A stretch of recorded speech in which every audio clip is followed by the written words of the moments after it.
வணக்கம், என் பேர் யதேஸ்வர். என்னுடைய பேர் சாய் பிரஜேஷ். என்னுடைய பேர் பனீஷ். நாங்கள் தமிழ்நாட்டில் உள்ள கோயம்புத்தூர் பெண்ணாயம்பாளையம் ஸ்ரீ ராமகிருஷ்ணா மிஷன் வித்யாலயாவில் 11ஆம் வகுப்பு ஆர்ட்ஸ் குரூப் படித்து வருகிறோம். எங்கள் திட்டத்தின் பேர் ஏர் கண்டிஷனிங் யூனிஃபார்ம். இதை நாங்கள் காவல்துறை வேலை பார்க்கும் போலீஸ் ஆஃபீஸர்ஸ் மற்றும் டிராஃபிக் ஆஃபீஸர்ஸ்க்காக கண்டுபிடித்துள்ளோம். இவங்களுக்கு வெயிலில் வேலை பார்க்கும்போது இவங்களுக்கு ஏற்படக்கூடிய ஸ்கின் டிசீசஸ் மற்றும் ஹீட் ஸ்ட்ரோக் மற்றும் டீஹைட்ரேஷன் போன்ற பல ப்ராப்ளம்ஸ்க்கு இது ஹெல்ப்ஃபுல்லாக இருக்கும்.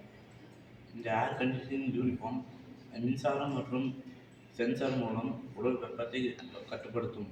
மிகவும் குளிர்ச்சியான காற்றை கொடுக்கும். உங்களுடைய ஏர் கண்டிஷனிங் யூனிஃபார்ம் முக்கியமாக எலக்ட்ரிசிட்டி மற்றும் சென்சாரால் உருவாக்கப்படுகிறது. அந்த சென்சார் சென்ஸ் பண்ணி பாடி டெம்பரேச்சருக்கு தகுந்த மாதிரி இதமான கூலிங்கை தரும். தேங்க்யூ. நன்றி.